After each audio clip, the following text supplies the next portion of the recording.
Welcome back to Board Games Christians Can Play. Today I am featuring the game Parks.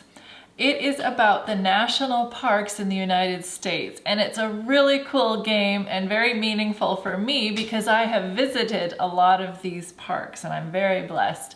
Even being Canadian, I have been to a lot of the parks in the US.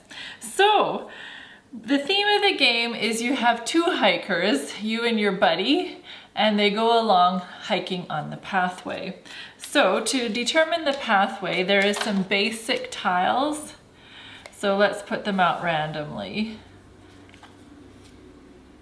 So these are the basic tiles. They have a little tent symbol in the bottom, and then there's some advanced tiles. So you just take one randomly and add it in at the beginning of the first game. In a 4-player game, there is another specific tile that is added. This game actually plays 1 to 5, so 4 and up gets this tile added to the basic tiles. And so, your hiker's gonna hike along this trail, collecting resources along the way. But first, we have to determine the weather for our hike.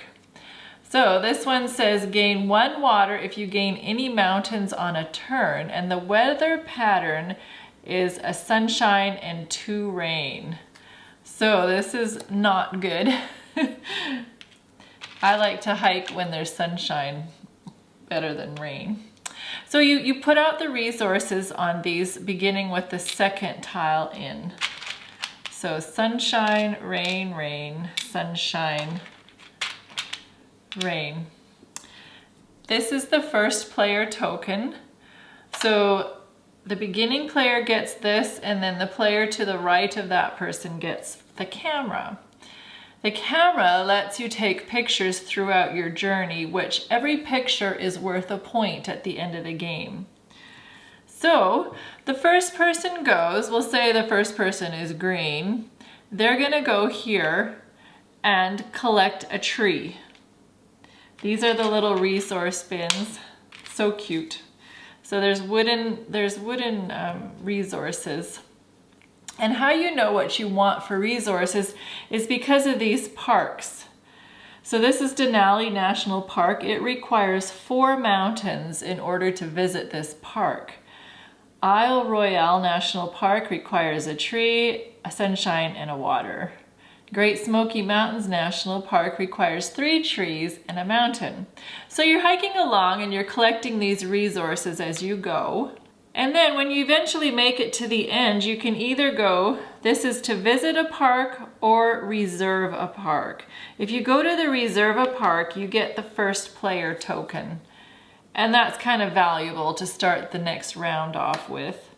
However, if you think you have enough resources to pay for a park, you can go straight here and pick up the card, the park that you want, and then turn in your resources for it.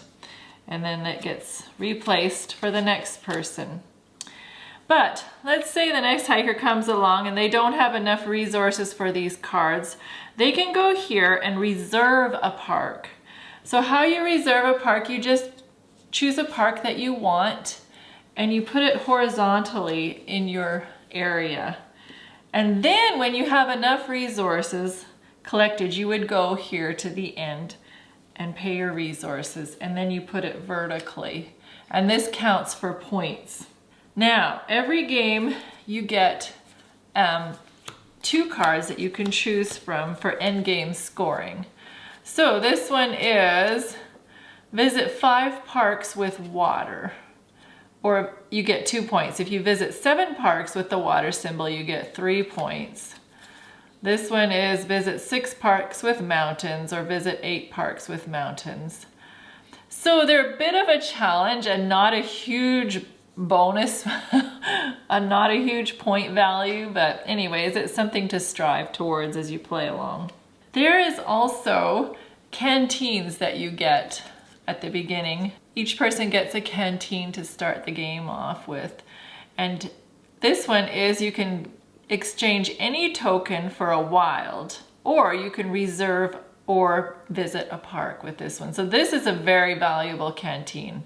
I would definitely enjoy having this one.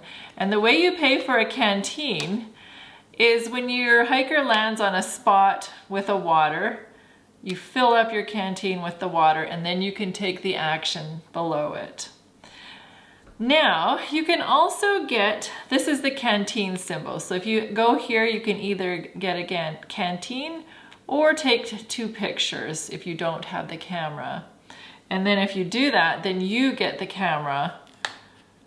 Whoever takes pictures gets the camera, essentially. Unless you have the camera, then it's only 1 resource.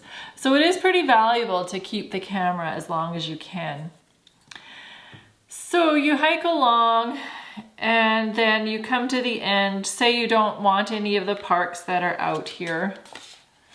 You can also get gear. And the first person to arrive at the end with a gear symbol, they get a discount of 1 sunshine. I'll take those off so you can see. So 1 sunshine discount if you're the first person there. So these gears, this one costs 3 sunshine, and it's the tent, and it says spend your campfire to have your hiker revisit their current location. So if you're on a really choice spot, like this spot here is really good because you can swap out 2 of your tokens for 2 tokens that you would need. Like mountains and trees, they're pretty hard to get. So you can exchange your sunshine and water here at this spot. So you can use your gear card and say, hey, I want to stay here for another turn. So that is a valuable one. This one is the water bottle. You may fill a canteen for free when you visit the mountain site. So there's the mountain site. This one is a wide angle lens. You may also get a picture at the mountain site. And these 2 cost 2 sunshines. So all hikers have made it to the end of the trail, and that's the end of the season. So they regroup and go back to the beginning. We take off these resources that weren't collected, but usually they all are collected. And then we pick up the tiles and add a new advanced tile, but we'll pretend that we just add it randomly. So now we shuffle that one in, and we set out our pathway again. And as you see, the trail gets longer each season. After each round, you empty your canteen, and so you have to spend water to fill it again. And each round, the season gets changed out. So this one is your gear costs 1 less sunshine to buy, and the weather forecast is rain and sunshine. There is also a solo variant to this game. I have not explored it yet, but that's for a future video. But from what I'm reading on these cards, you hike with a ranger, and they're kind of mean rangers. Okay, we've started a new season. Let's say your hiker is here and takes this sunshine and tree. And then another hiker comes along and she really wants this tree.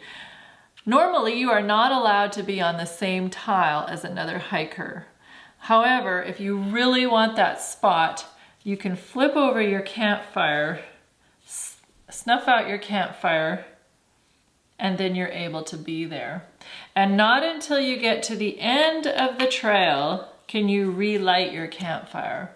So campfires are pretty valuable to have.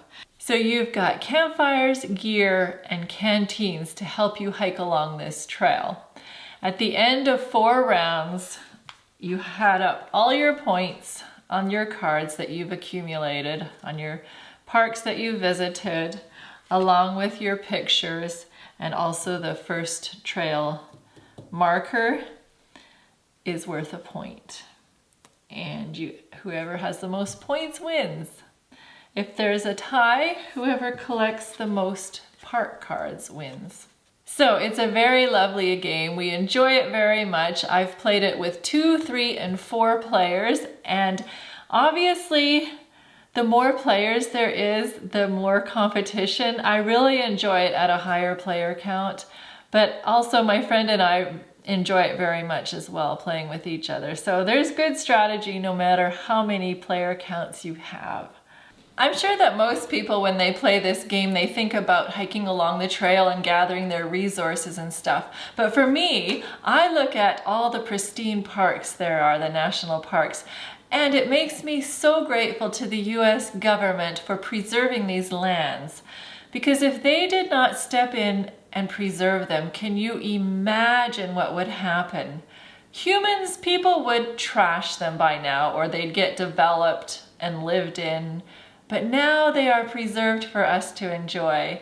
And so it brings to mind that God preserves the souls of his saints, and he delivers them from the hand of the enemy. And so I give this game a 2-fish rating. May your games bring you joy and God's blessings upon you.